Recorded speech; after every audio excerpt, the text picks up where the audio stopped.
The call that changed everything. It was just another regular Tuesday, the kind where the hours crawl slower than a snail uphill. I was in my office, sipping lukewarm coffee that tasted like burnt cardboard, eyes glued to a spreadsheet I had already reviewed 3 times. The hum of the ceiling fan above buzzed like a lazy fly, and my inbox blinked with unopened messages I wasn't ready to face. That's when my phone buzzed on the desk. A name popped up that made me blink. Malik. My brother and I weren't exactly the kind who called just to catch up. He lived out in Hawaii, running one of those jaw-droppingly expensive resorts tourists fly thousands of miles to photograph. Our conversations were rare, usually reserved for birthdays and the occasional holiday check-in. So a random call from him in the middle of the day? It wasn't normal. I picked up, already expecting something odd. "Hey, little bro," he said, casual as always. "What's up, Malik?" I leaned back in my chair, waiting. There was a pause. "Quick question. Where's your wife?" I blinked. "She's on a business trip," I answered slowly. "In New York. She left Sunday." "Why?" Another pause, longer this time. "You sure about that?" Something in his voice shifted. No longer casual. "Not joking." "Why do you ask?" I said, my voice tightening. "Because," he sighed, "I'm standing in the lobby of the resort right now. And I swear on Mom's good name, your wife is right in front of me. She just checked in. With another man." The room fell silent. I thought I misheard him. "What?" "She's here," Malik said again, lowering his voice. "Barefoot in a sundress. With a guy who looks like he belongs on a cologne ad. And she just paid for the honeymoon suite using your ATM card." I didn't breathe for a moment. My hand froze on the mouse. The coffee suddenly tasted like sand in my mouth. I stared at the monitor, but the spreadsheet no longer made sense. My ears rang. My jaw clenched. But somehow, I kept my voice steady. "Are you sure it's her?" "Positive," he replied. I waved at her. She waved back. The silence stretched again. I rubbed my temple, trying to push away the pounding headache that had just formed behind my eyes. "All right," I said slowly. "Don't say anything else to her. Don't let her know you told me." "You got it," Malik said. "What do you want me to do?" I didn't answer right away. My heart was racing, but my mind was already shifting into something colder. I stood from my desk and walked to the window, watching the wind rustle the trees outside. My thoughts were a storm. Brielle, my wife of 6 years. I met her at a work seminar back when we were still nobodies. She was electric, sharp, confident, the kind of woman who didn't wait for doors to open. She kicked them down. We got along instantly. I paid for her last semester of grad school when her loan got denied. Supported her while she built her startup from scratch. Celebrated her wins like they were my own. And now, she was thousands of miles away, wrapped around another man on a beach, smiling like none of that mattered. I ended the call with Malik after a few more instructions, and I sat down heavily in my chair. I opened our banking app. The transaction history stared back at me like an accusation. $850, Ocean View room. $170, champagne brunch. $265, luxury couples massage. $320, catamaran sunset cruise. $2,430, total stolen joy. Each charge was a stab to the chest.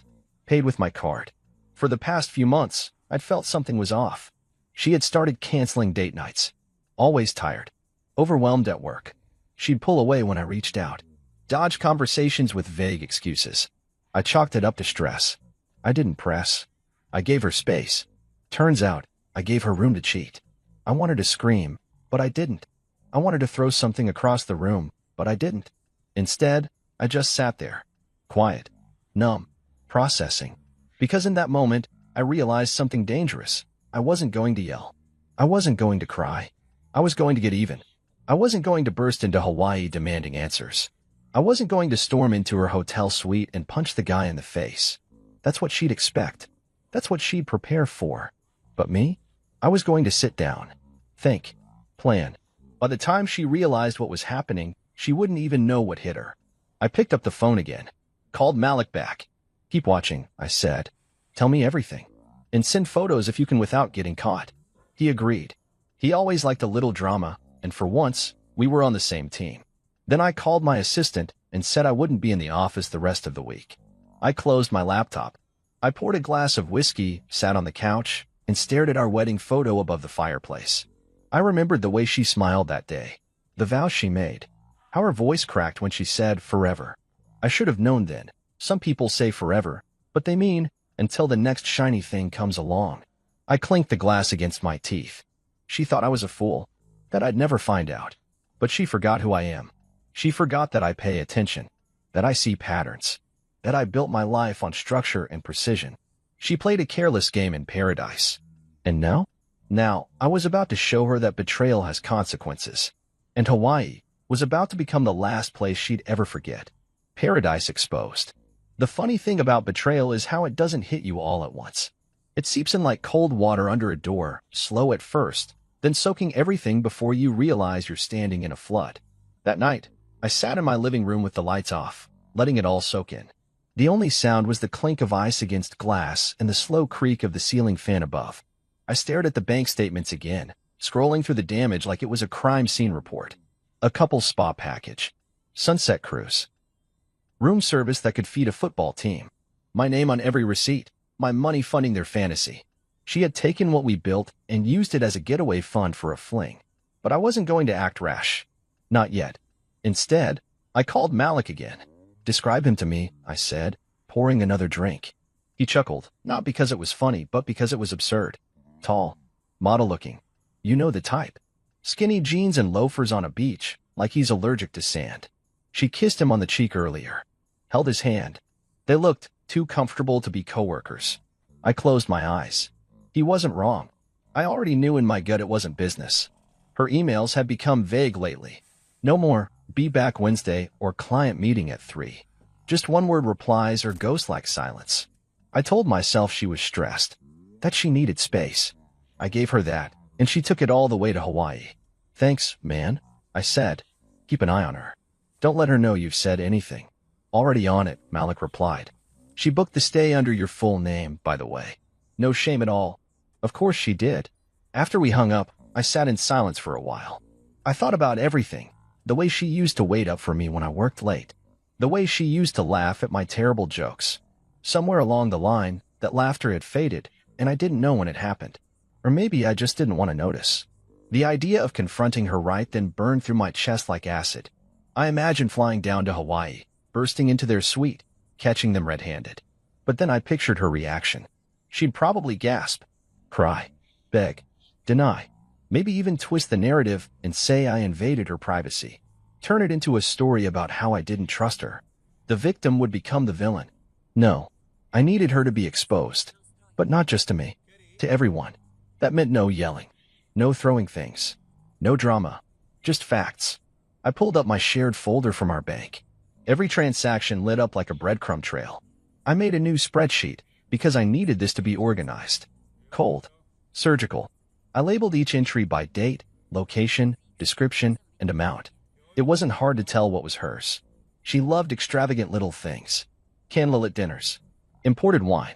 Spa facials with names that sounded like they belonged in science fiction movies. And the worst part? It was all billed from my side of the account. I felt like a ghost watching my life from outside. That night, I didn't sleep. I sat at the kitchen island, lit only by the fridge light, drafting a plan. I wasn't going to let her leave Hawaii with a tan and a smile. She'd arrive with betrayal and return with a legal storm. The next morning, I texted Malik, "Can you stall her tomorrow morning? Tell her she's been upgraded or some VIP beach experience. Just buy me time." He replied a few seconds later, "Easy. Consider it done. You cooking something up?" "Yeah," I texted. "I'm done being quiet." Then I called someone I hadn't spoken to in years. Joan. She and I went to college together, and she was the kind of person who could hack into a vending machine and get it to give free snacks for a week. Now, she was a cybersecurity consultant for a law firm and freelanced on the side. When I explained what I needed, she didn't even flinch. "I'll send you a tracker that links to a live purchase log," she said. "Give me access to the joint account, and I'll feed everything into a private sheet. Can you match it to GPS locations?" I asked. She laughed. "You want time, place, and context? You got it.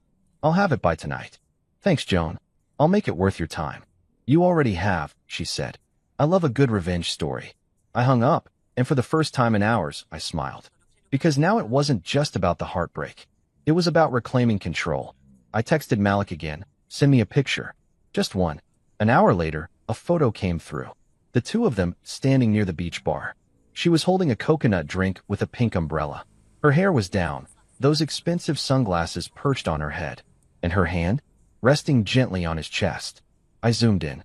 No guilt, no shame, just smiles. That's when something inside me snapped into place. The man I had been, trusting, loyal, maybe a little too forgiving. He was gone. The man who stood in his place? He was calculating, focused. I saved the photo and added it to a folder on my laptop labeled Paradise Files. Next, I started gathering copies of all her recent emails and texts. She'd sent the travel confirmation from her work address to his personal one and carelessly CC'd herself. I pulled every digital receipt, every itinerary, every piece of proof. Then I called a lawyer. Not just any lawyer. I needed someone licensed in Hawaii.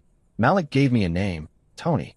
Civil attorney, sharp as glass, known for taking down big players with nothing but a folder and a raised eyebrow. I emailed her my evidence. 30 minutes later, we were on a Zoom call. I don't just want a divorce, I told her. I want a financial claim. Fraudulent use of funds. And I want her served while she's still in Hawaii. Tony raised an eyebrow. You're not messing around. Not anymore, I said. She nodded. Send everything. I'll draft a claim. When do you land? I hesitated. I haven't booked the flight yet. Well, she smiled. You'd better hurry. Paradise doesn't stay quiet forever. And with that, I closed the laptop, leaned back, and looked at the photo one more time. Brielle thought she was living her best life. But she had no idea I was about to turn her paradise into a courtroom. I wasn't just exposing her. I was preparing to bury the fantasy, publicly, legally, and with precision. And I would be watching every moment of it unfold. My brother, my ally.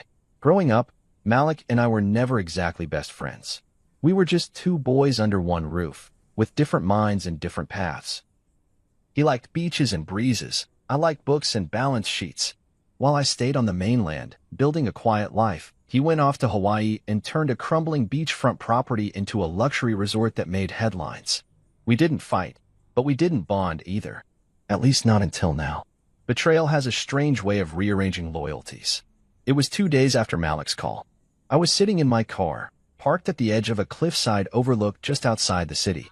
The kind of place where you go to think, or maybe to scream when no one's around. I had the ocean in the distance, cold, gray, unforgiving, and my phone glowing in my palm.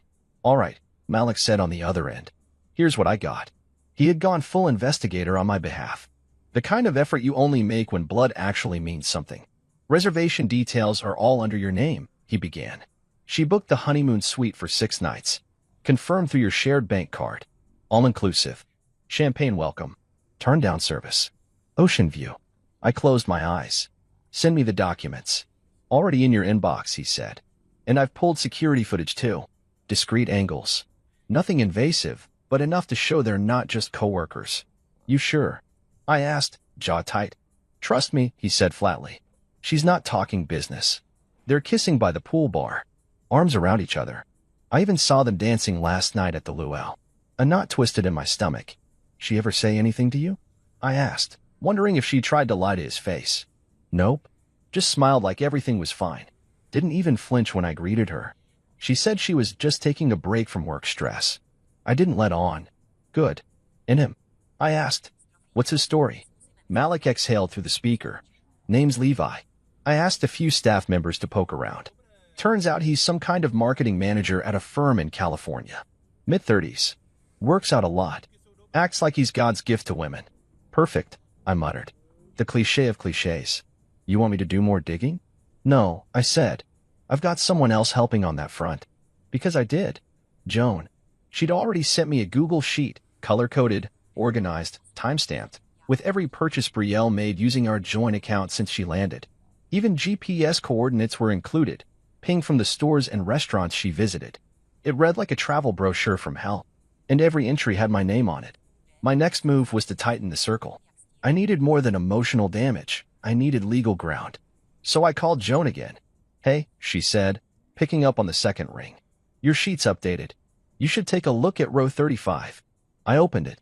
Item, boutique jewelry set. Amount, $860. Note, gift wrapped, signed to my future, handwriting confirmed to match Brielle. My hands tightened around the phone. She used my card to buy him a gift? Joan didn't answer. She didn't have to. Keep tracking, I said. I want every dollar mapped out. I want a full timeline. I want to know what they touched, where they stayed, what they wore. You're getting dangerous, she said, half amused, half impressed. No, I replied. I'm getting smart. After hanging up, I contacted Tony, the civil attorney Malik had recommended. She was sharp, fast, and completely unbothered by the scale of the drama. I've reviewed the files you sent, she said during our second call. I can easily build a claim here. Fraudulent use of joint funds, emotional distress, misrepresentation.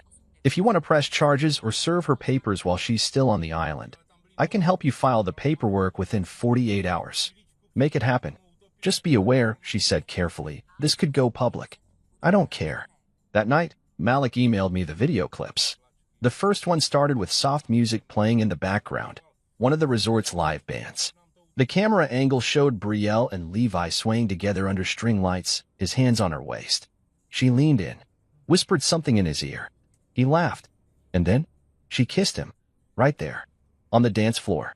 The same floor where I once danced with her during a retreat Malik hosted 3 years ago. Back when she still reached for my hand in public. Back when she still looked at me like I mattered. I closed the video, not out of pain, but out of certainty. I was done being blindsided. This was no longer about heartbreak. It was business. She turned our marriage into a transaction. So I would treat the fallout like a contract gone wrong. Anything else you need? Malik asked when I called to check in again. I need access to her suite, I said. Not to break in. Just gather intel. He hesitated. That's a gray area. She left the door open when she used my name and my card. I have a right to know what's happening under my account. I might have a guy, he said slowly. His name's Kai. Been with me 6 years. Discreet. Loyal. I trust him. Send him in. Quietly. Don't take anything. Just eyes. You got it. As the plan started to take shape, I began drafting a master document. I titled it Operation Island Exit. It included bank statements, email screenshots, timeline of lies, photos and videos from Malik, spreadsheet from Joan, drafted legal complaint from Tony. All of it stacked neatly into a folder I kept on an encrypted drive. The evidence was clear. The betrayal was proven. But still, I hadn't called her. She had no idea what was coming. That silence? It was my favorite part. Because there's something powerful about letting someone walk deeper into the fire, believing they're in the sun. They sip champagne, post beach photos, smile in the mirror. And all the while, the ground beneath them is starting to crack. By the end of the week, it wouldn't be a beach beneath her feet. It would be a courtroom. The setup. There's something deeply satisfying about watching a liar smile while walking straight into a trap. And in this case, the trap came with ocean views and complimentary mimosas. I landed in Honolulu just before noon on a Friday, stepping off the plane with a single carry-on, dark sunglasses, and a name that wasn't mine. I booked my hotel under an alias, Mr. Hayes, a name I used once for an old fantasy football league. It felt ironic now. That identity, unlike my marriage, was still intact. I didn't stay at Malik's resort. That would have been reckless. Instead, I checked into a boutique hotel just a few blocks away, one of those eco-luxury places where no one asks questions as long as you tip well and look tired. I kept to myself. No loud calls. No public scenes. Just observation, coordination, and silence. Malik met me later that evening at a small cafe near the marina. He wore flip-flops and a linen shirt, blending in with the tourists. Me? I still hadn't changed out of my travel clothes. I wasn't here to relax. She's still playing the perfect guest, Malik said, sipping his drink. She booked a couple's kayak tour for tomorrow morning. With him? I asked. He nodded. And they added a spa session for 2 in the afternoon. She's using the card like it prints money. She doesn't suspect a thing? Not a hint. She's floating. I leaned back in my chair, staring out at the docked boats. The setting sun bounced off the water like liquid fire. It should have been romantic. Instead, it felt like a countdown. All right, I said. Let's move forward. Introduce me to your attorney friend. The next morning, Malik set up a quiet meeting with Tony Rivera, a civil attorney whose office overlooked the edge of Diamond Head. She greeted me with a firm handshake and a confidence that made it clear she didn't lose often. I've reviewed the documentation, she said, gesturing to the thick folder I'd provided. You've got solid grounds: financial misconduct, fraudulent use of joint funds, and emotional distress. More importantly, we can file here. But if you wanted to hit harder, we wait until she's mid-trip. Let her think everything's perfect, then drop the hammer. I nodded. Make her feel untouchable. Then remind her she's not. Tony smiled. My kind of client. That afternoon, I returned to my hotel and reviewed the latest batch of updates from Joan. The spreadsheet had grown. More dinners, jewelry, a private snorkel tour. One transaction labeled Lover's Cove Picnic Basket Premium. That one stung. Not because of the money, but because we'd done that same picnic 2 years ago. It had been her idea then. Now, it was recycled romance for someone else. I closed the laptop and called Malik. Time for the next phase, I said. Card switch, he asked. Yes. Can Kai handle it? Kai was Malik's right-hand man. Quiet, unshakable, the kind of guy you could trust to carry secrets to the grave. Malik once said Kai had fixed a blackout during a hurricane with duct tape and a screwdriver. I'll brief him tonight, Malik replied. We'll do it tomorrow morning when she comes down for breakfast. Tell him to be fast. Clean. No errors. The plan was simple. Malik would stage a billing issue at the front desk that required Brielle's physical presence. Something like a hold error on the room. While she was down arguing, Kai would enter the suite, swap her real ATM card with an identical dummy, and leave everything else untouched. When she tried to use it later that day, nothing would work.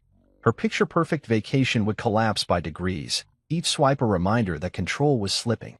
By the time the sun rose, everything was in motion.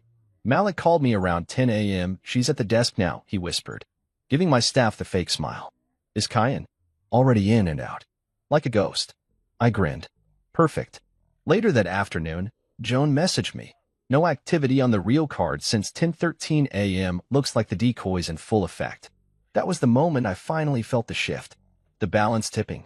I imagined her standing at the register of some boutique shop, sunglasses in one hand, disappointment curling her lips as the cashier shook their head. Card declined. Swipe again. Declined. Confusion. Embarrassment. Panic. Malik confirmed it.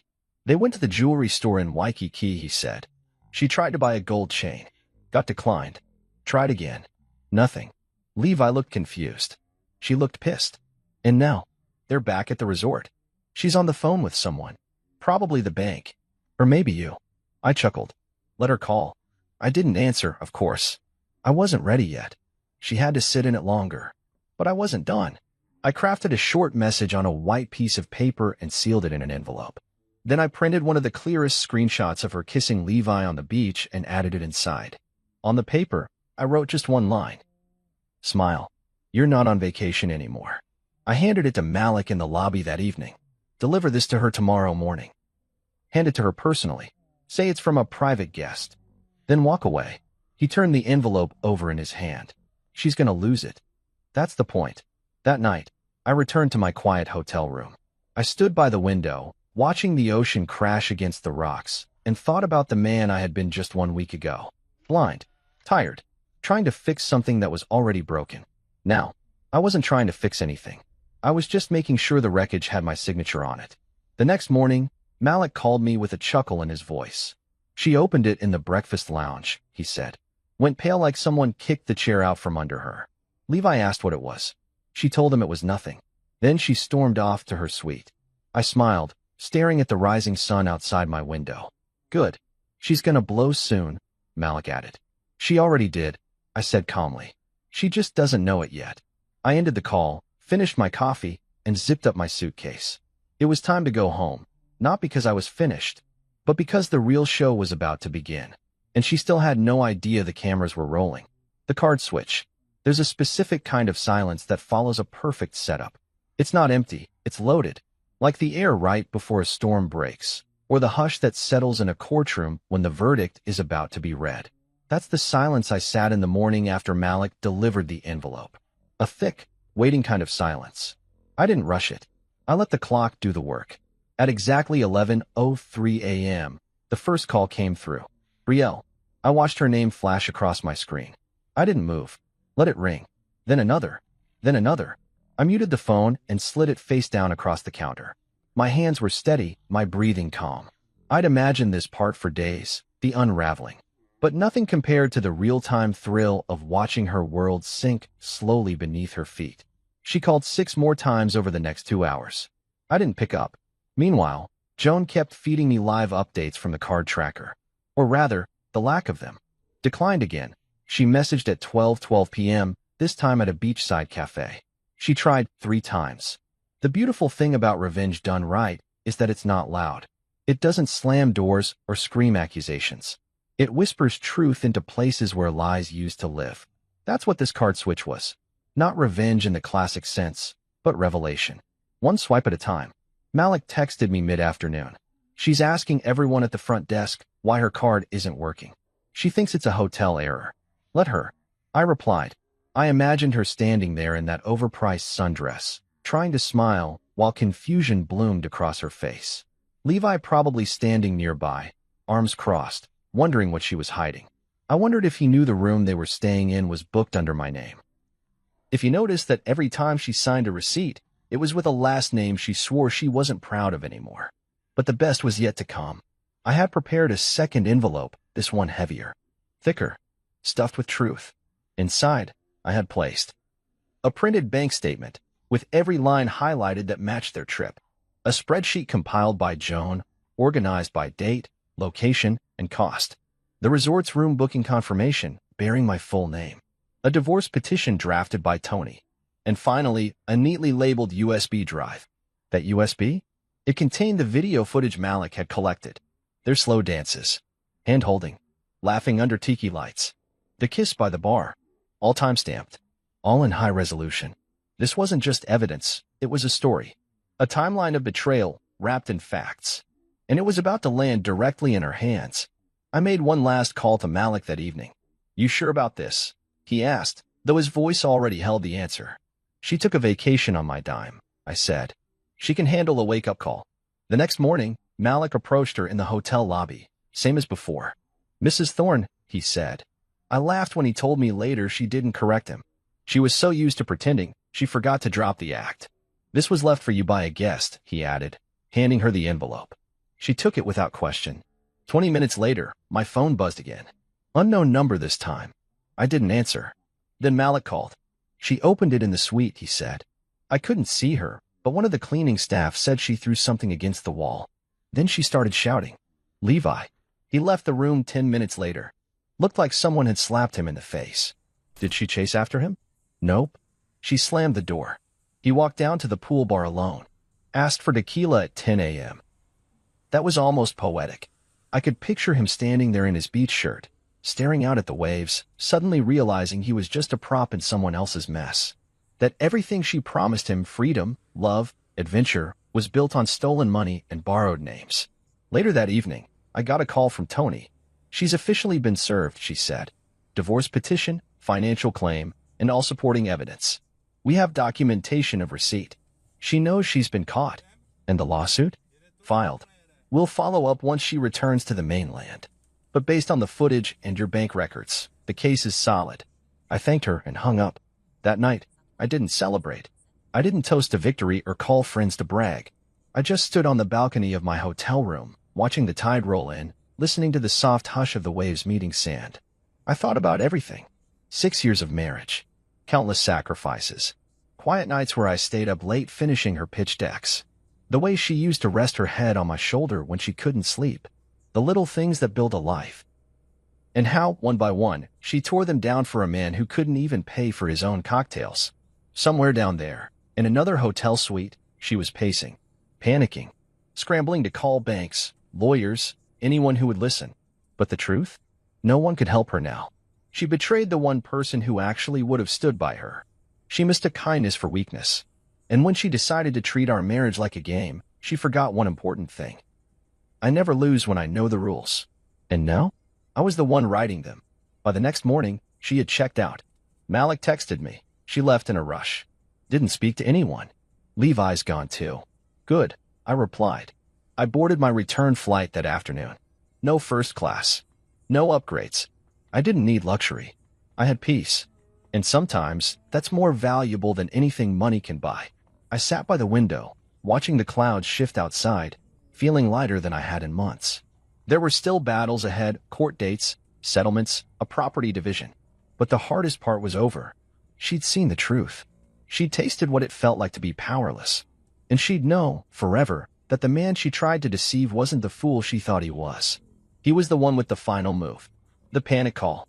It was 5:41 a.m. when my phone rang again. I had just returned home the night before, dropped my bag by the door, and walked straight to the shower without turning on a single light. I needed to rinse off Hawaii. Rinse off the smell of betrayal, the lingering sin of ocean wind and lies. I hadn't even unpacked. The suitcase set untouched by the bedroom wall, and my phone, on silent, buzzed to life on the nightstand. The screen lit up. Brielle. I let it ring. Then again. And again. She called 9 times in less than 20 minutes before I finally picked up. I didn't say a word at first. I just let the weight of the silence reach her through the line. "Hello," she said, voice small. I stayed quiet. "Where are you?" she asked, sounding like she hadn't slept. I finally spoke, my voice calm, even. "Back home." There was a pause on her end. I could hear background noise, doors closing, maybe footsteps. She was probably pacing. You're home," she repeated. "Why? What's going on?" I could almost hear her trying to piece it together, but nothing she'd prepared would have fit what she was walking into. "Why is my card not working?" she demanded, her voice rising with desperation. "Why did it get declined at every store yesterday? I called the bank, and they said there was a freeze on it. Did you do something? Did I do something?" I repeated slowly. "That's Rich. Listen," she began quickly, "this whole thing. I know how it looks, but it's not." "Don't," I interrupted. She went quiet. I stood at the window of my house, looking out at the neighborhood just beginning to stir. Sprinklers ticked on across lawns. Early joggers passed by with earbuds in, completely unaware that on this call, a marriage was being dissected piece by piece. "You told me you were in New York," I said plainly. "You packed a suitcase and kissed me goodbye and said you were meeting a client uptown." "I was," she lied. "You weren't," I said. "You were in Hawaii, at my brother's resort, with another man." I heard her inhale sharply. "And you used my card," I continued, my voice still low, still cold.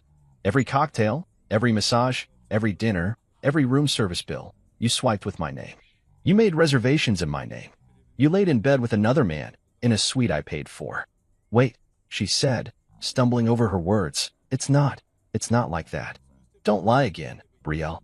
I wasn't trying to hurt you," she snapped, desperation cracking her voice now. "It was a mistake. It just happened. You planned the trip. There was silence. You bought the tickets. You forwarded the itinerary to him. You used my funds to do it. That's not a mistake, Brielle. That's a choice." I let that hang in the air. She didn't respond. "You don't understand," she finally whispered. "I've been feeling lost, alone. You've been distant. You've been working so much." "No," I cut in. "Don't do that. Don't blame my job. Don't act like loneliness is a permission slip for betrayal. You could have talked to me. You could have told me something wasn't right. Instead, you packed a bag, smiled in my face, and flew to paradise to play house with someone else." There was no defense. She knew it. Her voice broke. "Please. I'm sorry. I didn't mean for it to go this far. It just got complicated. I was confused." "You weren't confused when you booked a luxury suite. You weren't confused when you bought him a necklace with my card." She gasped. How do you know that?" "I know everything," I said. "Every charge, every location, every video, every lie." She was completely silent now. "You really thought you'd get away with it?" I asked. "You thought I'd sit here while you dipped into our account and took a vacation with someone else?" She stammered. "I needed something different. I didn't plan on hurting you. I swear. I still love you." I almost laughed. "No, Brielle," I said. "You love what I gave you. The stability, the money, the image. You loved the version of me that didn't know what you were doing." She cried then, quietly. I didn't interrupt. I didn't comfort. "I don't know what to do," she said between sobs. I made a mistake. You'll get a package by 9 a.m., I said calmly. "What?" "In your suite. Courtesy of the hotel manager. Open it. Read everything inside. Then pack your things and check out. You'll be flying home alone." She sniffled. "What's in it?" "Reality," I said. "Something you've been avoiding." "I can fix this," she pleaded. "Please. I know I hurt you, but I'll do anything. Just tell me how to make this right." "You can't," I said. "This isn't about hurt anymore. It's about who you chose to be when you thought I wasn't watching." "But I didn't mean to fall for him," she whispered. And there it was. The truth. I didn't even flinch. "Brielle," I said slowly. You chose him. You booked the flight. You packed the bags. You shared the bed. You used my card to fund the fantasy. That's not something that just happens. That's effort. That's intention. Silence. And then the smallest voice I had ever heard from her. I'm scared. You should be. The line was quiet for a long time. I could hear her breathing. Maybe she thought I'd soften. Maybe she thought I'd say, come home, or we'll figure this out. But I'd figured it out already, and she no longer had a place in it. I have to go, I said. Wait. But I hung up. I stood in the quiet of the house for a long while after that. The walls felt a little wider. The air, a little clearer. Like the house had been holding its breath too, and now it was free to exhale. I went downstairs, brewed a fresh cup of coffee, and took it out onto the porch. The sky was turning gold. Birds chirped in the trees. For the first time in a long time, I felt still. No more guessing. No more wondering. Just truth. I didn't need to yell or scream to win. All I had to do was stop pretending she was someone she never intended to be. And soon, when she opened that package, she'd realize just how much pretending had cost her. The envelope of consequences. The sun rose in Honolulu like it always did, calm, golden, promising. But for Brielle, this morning was going to be different. I imagined her waking up in the luxury suite, the ocean breeze slipping through the curtains, the faint sound of waves in the distance. For a moment, maybe she even forgot everything. Maybe she reached for Levi. Maybe she still hoped this was just a bad dream. But dreams don't come with documents. At exactly 9 a.m., Malik followed through on our agreement. He walked up to the suite, knocked twice, and handed her a second envelope, this one thicker than the last. He didn't say a word, just smiled politely, turned around, and walked away. Inside that envelope was the end of everything she thought she had control over. The divorce petition was printed on crisp, white paper with bold lettering and Tony's law firm's insignia at the top.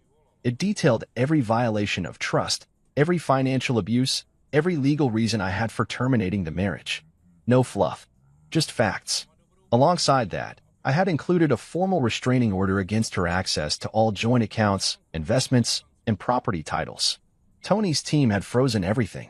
The house, the cars, the business assets. Brielle now had no access to anything we had built together.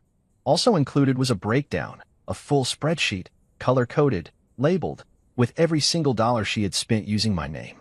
There were receipts from the resort, restaurants, designer stores, and even gas stations. Each row was a nail in the coffin. Joan had done an exceptional job organizing it all, and it looked less like a document and more like a prosecution case file. But what truly mattered, the thing that would take her breath away, was the final item in the envelope. A small black USB drive, neatly labeled. Inside that USB was the footage. For separate clips, each captured with date and timestamps from Malik's security system. There was no ambiguity, no grainy, low-resolution blur to dispute. The kiss under the tiki lights, the hand on her thigh at the poolside lounge, the giggling as she leaned on Levi during the luau, the way she leaned into his neck as they walked back to the suite at night. It was all there. And he, Levi, was just as exposed. That's the part she hadn't thought through. He worked for a firm in San Diego. Brielle once told me it was conservative, uptight, known for firing employees over office romances and inappropriate social behavior. She never thought I'd find out. Never thought Malik would track the footage. Never imagined I'd take it this far. But I had. Because love wasn't the point anymore. Dignity was. I got a call from Malik about 30 minutes after he delivered the envelope. "You're not going to believe what just happened," he said, half laughing. "Try me," I replied. She came down to the lobby in a fury, holding the envelope like it had bitten her. Demanded to speak to management. Then she demanded to speak to me. And I asked. "I met her outside the main doors," he said. "She started yelling, asking if I was working with you. She said it was invasion of privacy." I let her talk. Smart. Then Levi came out. He looked shaken. I think he saw the video. I leaned back in my chair. "He knows." "Oh, yeah." His face said it all. He wasn't furious. He was terrified. Probably realized the kind of fallout he's about to walk into. Good. They argued right there, in front of everyone, Malik said. She said something about fixing it. He said something about lawyers. Then he just walked off. Didn't even wait for her. That part didn't surprise. She had traded 6 years of real for 6 days of illusion. And now she was left holding an envelope full of truths and a name no one wanted to be associated with. Later that day, I received an email from Tony's assistant. Everything had been filed. The claims were active. The documents had been notarized and verified.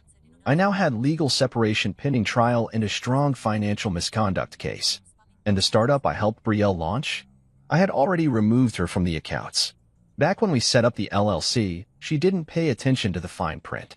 I had retained majority control with 60% equity, standard protection in case she ever wanted to sell early. I never thought I'd use it this way, but now it felt like insurance. I sent a notice of removal to her business email that evening. Effective immediately, she was out. No longer CEO, no longer partner, no longer tied to anything I built. The final blow came when Malik told me Levi's company had received a forwarded copy of the video. Not by me, of course not, but someone anonymous, someone who simply labeled the email, thought your HR department might want to see this. I didn't have to ask who sent it. Joan. She always did have a flair for timing. By that night, the fallout was in full swing. I stayed up reading a book I'd been trying to finish for months. Something about quiet resilience and rebuilding after a storm. Funny how I understood it better now. My phone buzzed once more. A text from an unknown number. Please. Can we talk? Just once. Please. I didn't respond. Because what was there left to say? She had poured gasoline on our life and lit the match, thinking I wouldn't notice the smoke. But now, she was choking on the fumes. She had lied to my face, spent my money, kissed another man under my brother's roof, and thought all she had to do was cry her way out of it. Not this time. I walked out onto the balcony, breathing in the cool night air, letting it settle in my lungs. There was no need for revenge anymore. I'd already won. Not through rage. Not through violence. Through evidence. Through calm. Through the truth. Let people call me cold. Let them say I overreacted. Because in the end, she tried to write me out of the story we built together. But I held the pen, and she just got edited out, grounded and exposed. When I stepped off the plane back home, I didn't feel victorious. I didn't feel angry either. What I felt, oddly enough, was quiet. A kind of stillness that settled in my chest like dust after a storm. I wasn't coming home from a war. I was coming home from a revelation. And the man who had left just a week ago wasn't the same man walking into this house now. I took my time walking through the front door. Everything was exactly as I left it. The shoes neatly by the door. The vase with dried lavender still sitting untouched on the dining table. But the energy had changed. It was no longer our house. It was mine. Completely, irrevocably mine. Before I even unpacked, I did what needed to be done. First, I changed the locks. A locksmith came within the hour. I didn't explain why. I didn't need to. The man simply did the job, took the payment, and nodded before leaving me standing with a brand new set of keys and a fresh bolt on the past. Next, I contacted my bank and finalized the financial separation. Our joint accounts were already frozen, thanks to Tony, but now I made it permanent. No more access. No more loopholes. Every dime was accounted for, every transaction traced. I wasn't just protecting myself, I was securing peace. Then I cleared the house. Not of furniture or memories, just of her. Everything that belonged to Brielle, her clothes, shoes, makeup, books, favorite mugs, even her yoga mat, I boxed up and stored in the garage. I didn't throw anything out. That would have been too easy. Instead, I put it all neatly into labeled bins, and I left a simple note on top. Collected. Categorized. Claimed. You can coordinate pickup through your attorney. I didn't need her setting foot back inside. She had already stomped enough mud through the floorboards of my trust. 3 days later, the doorbell rang. It was a courier with a stack of papers, signed responses from her legal team. She wasn't fighting the divorce. Not directly. Not yet. But the tone of the reply was careful, curated, designed to slow things down. Too late for that. The next morning, she flew back. Alone. Malik had texted me the moment she checked out. She's leaving today. First class. No Levi. I didn't respond. I didn't need to. But I knew the storm was about to move from Hawaii to here. Sure enough, by mid-afternoon, there she was, standing at the front door like someone who forgot they no longer lived here. She had sunglasses on, her hair pulled back in a tight ponytail, and that same duffel bag she'd taken to Hawaii slung over her shoulder like nothing had changed. She rang the bell twice. I watched her from the upstairs hallway monitor. I didn't rush. I let her stand there. Let her feel the weight of waiting. Then I pressed the intercom button. Brielle. She looked around, confused. Can you open the door? This property is no longer shared, I said evenly. You'll receive further instructions through your attorney. Her face changed immediately. Wait, what? Are you serious right now?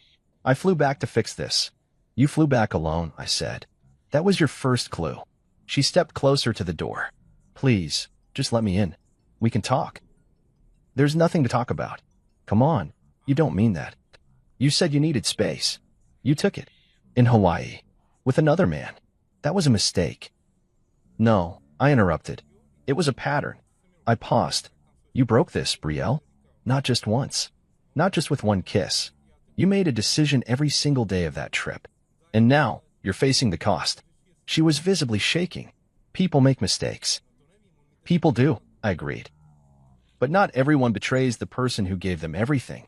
The silence that followed was heavy. Then her voice cracked. The neighbors are staring. I looked down from the window. Sure enough, across the street, old Mrs. Callahan had paused mid-sprinkler. A man jogging with his dog slowed to glance over. Even the mailman took a second look before heading back to his van. I'm not the one who should be embarrassed, I said. You made this public the moment you tried to hide it. Her lips trembled. You really hate me now, don't you? No, I replied. Hate takes too much energy. And I'm done giving you mine. I ended the intercom call. She stood there for another 30 seconds. Then she walked to the curb, where her Uber was still waiting, and climbed in without looking back. That evening, her parents called. I debated whether to answer. But curiosity got the better of me. Hello, I said. There was a moment of hesitation. Hi, her mother said, her voice tightly wound. We heard about everything. We just wanted to hear your side. You want my side? Yes, her father added. Brielle's upset. She says it wasn't what it looked like. It never is, I said. Well? She went to Hawaii with another man. She used my bank card. She booked the suite under my name. She lied to all of us. If you're looking for someone to feel sorry for, I'm not him. There was a long silence. I'm sorry, her mother said finally. We didn't know. No, I replied. You just didn't ask. I hung up. I didn't owe them closure. Not when they'd spent 6 years turning a blind eye to the cracks she caused and calling them character. That night, I sat on the back patio with a glass of water and watched the sky turn orange. The same sky we used to sit under together, laughing at silly TV shows and dreaming about our future. Now, I sat under it alone, and for the first time, it didn't feel empty. It felt earned. The house was no longer filled with tension. No walking on eggshells. No late-night text I wasn't supposed to see. No phone calls that ended the second I stepped into the room. Just silence. And silence, when it's finally honest, is the loudest kind of peace. I walked back inside, past the row of labeled boxes in the garage, and shut the door behind me. She had returned home thinking she could fix it with words. But some bridges burned so clean, there's nothing left to walk across. The final confrontation.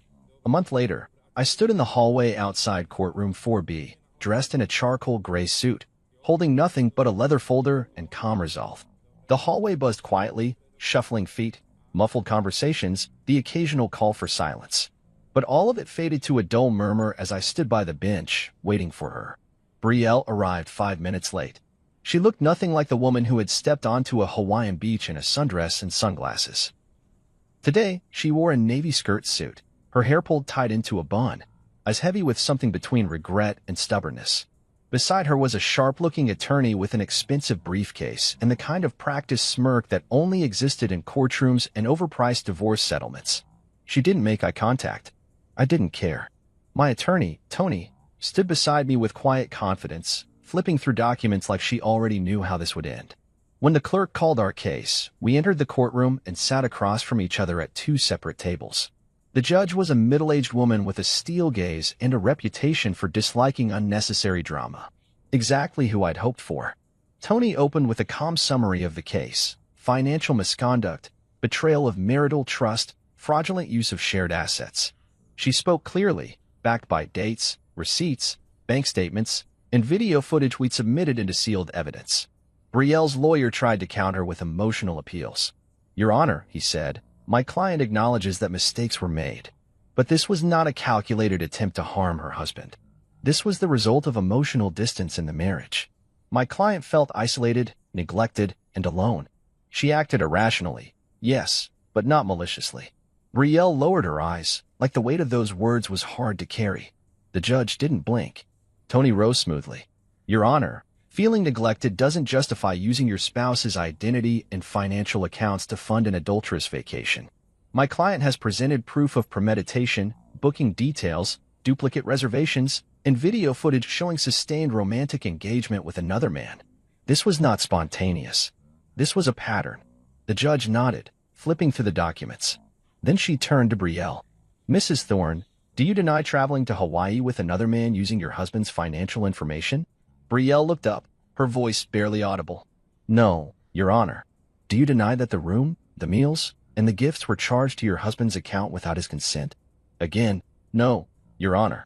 Do you deny that during this trip, you portrayed yourself as unmarried on official travel documents submitted to the resort and tour companies? Her attorney tried to speak, but the judge raised a hand. I'd like to hear it from her. Brielle hesitated, then shook her head. I don't deny it.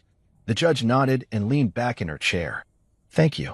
Tony stood again and handed over the final exhibit, my written statement. The judge read it silently for a moment before placing it aside. Then it was my turn. Would you like to say anything? The judge asked.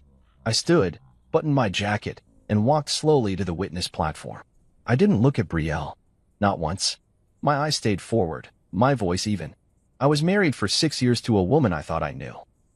I supported her through grad school, paid off her debts, helped launch her business. I built our life carefully, brick by brick. And one day, without warning, she took a sledgehammer to all of it and smiled like it was self-care. A few people in the gallery shifted. I continued. She planned a trip with another man. She lied to my face. She used our joint funds, my money, to finance a vacation she called a business trip. She bought jewelry for someone else while pretending to be someone else. She committed financial betrayal and emotional abandonment, all in one act. I paused. And when she got caught, she didn't apologize. She didn't come home and confess. She panicked because the fantasy fell apart. I finally turned my head slightly, just enough to glance at her. You had 6 years to make things work, I said softly. You chose a 5-day trip over a lifetime. I stepped back, nodded to the judge, and returned to my seat. The room was still. The judge adjusted her glasses, glanced at the stack of evidence once more, and gave her ruling. The court finds the evidence overwhelmingly in favor of the petitioner, she said firmly. The divorce is granted effective immediately. The house, bank assets, and startup business will be awarded to the petitioner in full. Additionally, the respondent will be required to repay $7,200 in misused funds, as documented. Brielle's lawyer tried to argue for reduced repayment. The judge cut him off. This is not a trial for emotional debate. The law is clear. Fraud has consequences. Brielle's shoulders sagged. She didn't speak. Outside the courtroom, I waited for a moment near the elevators. Not for her, but because Tony had stepped into the hall to take a call, and I needed to sign one last form. Brielle eventually approached. Alone. I glanced at her. She looked tired. Not the tired of missing sleep, but the tired that comes from carrying a story that finally collapsed. Can I say something? She asked. You just did. In court. She frowned. I didn't mean for any of this to happen.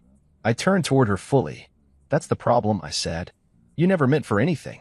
You just let things happen, until you couldn't hide them anymore. I was confused, she said weakly. No, you were dishonest. I thought maybe after some time. There's no after, Brielle. She looked down, as if expecting that. Her voice was small again. Did you ever love me? I didn't flinch. I did. Completely. And you turned it into paperwork. Her eyes welled up, but I didn't comfort her. That time was gone. She opened her mouth to say something else, but I stepped past her as the elevator dinged. Tony returned, handed me the signed file, and we left. I didn't look back. That evening, I opened a bottle of wine and stood on my balcony again. The wind had picked up. The air had shifted. Somewhere down the road, Brielle would tell her version of the story. Maybe to friends. Maybe to someone new. Maybe even to herself. But I didn't care anymore. Because the story that mattered, the one with the truth, the proof, and the clean break, was finished. I had walked into court with facts and walked out with freedom. No screaming. No slamming doors. No dramatic exits. Just the quiet sound of closure. And the knowledge that I had rebuilt what she tried to tear down, with dignity intact. My life, rewritten. It's funny how peace doesn't come with fanfare. It doesn't knock on your door with balloons or announce itself like a grand entrance. It comes quietly, softly, like a breeze drifting through an open window, reminding you that the storm is gone. That's how I felt waking up in my new apartment for the first time. The sun filtered through the blinds, casting golden stripes across the hardwood floor. My dog, yes, I finally got one, was curled up at the foot of the bed, snoring softly. He was a rescue, a stubborn little mutt named Milo who liked to hog the blankets and bark at his reflection in the mirror. Somehow, his presence made the space feel lived in, real. Like I wasn't just existing, I was healing. The apartment wasn't big. One bedroom, one office, open kitchen. But everything in it was mine. Every item I brought in had meaning. The framed photos on the shelf were of friends, travels, and family. No wedding pictures. No half-hearted smiles. Just me, in all the honest moments that never required performance. A few weeks after the court hearing, I officially moved out of the house Brielle and I once shared. I didn't fight to keep it, even though the judge had awarded it to me. I didn't want to live in a museum of broken memories. I sold it. Got a good offer, too. Young couple, newly married, excited to start their life together. I let them have it. Let them fill the space with hope instead of history. Brielle didn't contest the sale. She barely said anything after the ruling. And I got back to living. I started biking again on Sundays, the way I used to before I met her. Just me and the wind, riding along the river trails with no destination, no schedule. I found new coffee shops, met neighbors, took cooking classes on Thursday nights because, for the first time in years, I didn't have to worry about someone else's preferences. I didn't check her social media, didn't scroll through tagged photos, trying to see who she was with or what excuse she was giving the world. That chapter was closed. Reading it again wouldn't change the ending. Malik and I talk more now. The whole ordeal had brought us closer than years of birthdays and holidays ever did. We laughed about things now, small details that had once stung. You should have seen her face when the envelope landed, he'd said once over a call. Like someone handed her a live grenade. He came to visit a few weeks later. We grabbed dinner, sat on the rooftop of a local restaurant, and just talked. No tension, no rushed updates.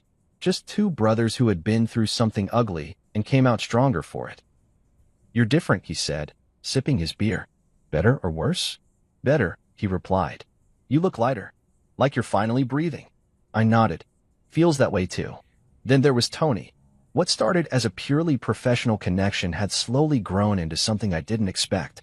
We stayed in touch after the case ended, initially about paperwork, then about life. One evening, we met for drinks at a quiet bar downtown.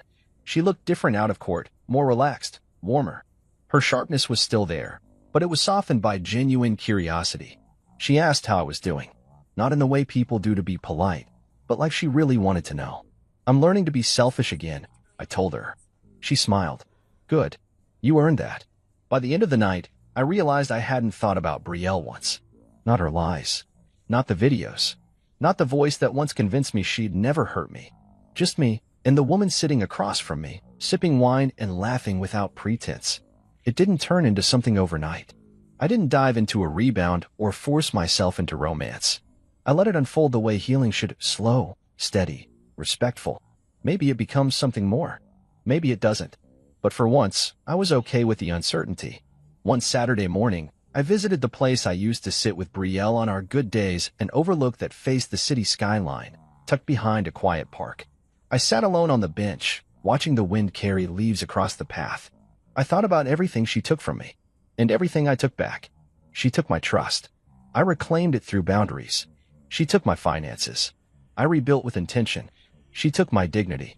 I answered her betrayal with grace, strategy, and silence. People often say that revenge is best served cold, but I disagree. The best revenge is living a life so complete, so unapologetically peaceful, that the person who tried to destroy you ends up haunted by how little they mattered in the long run. Brielle had called me once, weeks after the court decision. I didn't answer. She left a voicemail on Neverly. "You were part of my good karma streak," she said, laughing. "Helping you gave me purpose again." "You saved me," I told her. "No," she replied. "You saved yourself. I just handed you the flashlight." I thought about that for a long time after we hung up. Because she was right. I could have chosen anger. I could have destroyed everything in my path just to feel powerful again. But instead, I chose clarity. I built spreadsheets, not shouting matches. I chose courtrooms, not chaos. I chose dignity when I had every right to explode. And because of that, I didn't just survive the betrayal, I redefined myself through it. Now, when people ask me what happened between us, I don't tell the whole story. I don't list the lies, the expenses, or the beach photos. I just say this. She left thinking she found better. I stayed and found peace. And that's enough, because I don't owe the world an explanation for how I healed. I only owe myself the truth of what I endured and the pride of how I overcame it. So here I am, 39, divorced, rebuilding, and happier than I ever was in that marriage. Some people chase beaches while burning bridges. Me? I've learned to build on solid ground. No more borrowed trust. No more forced smiles. No more fake forever. Just me, my dog, a skyline view, and the quiet certainty that I will never let someone write me out of my own story again. Not even for paradise.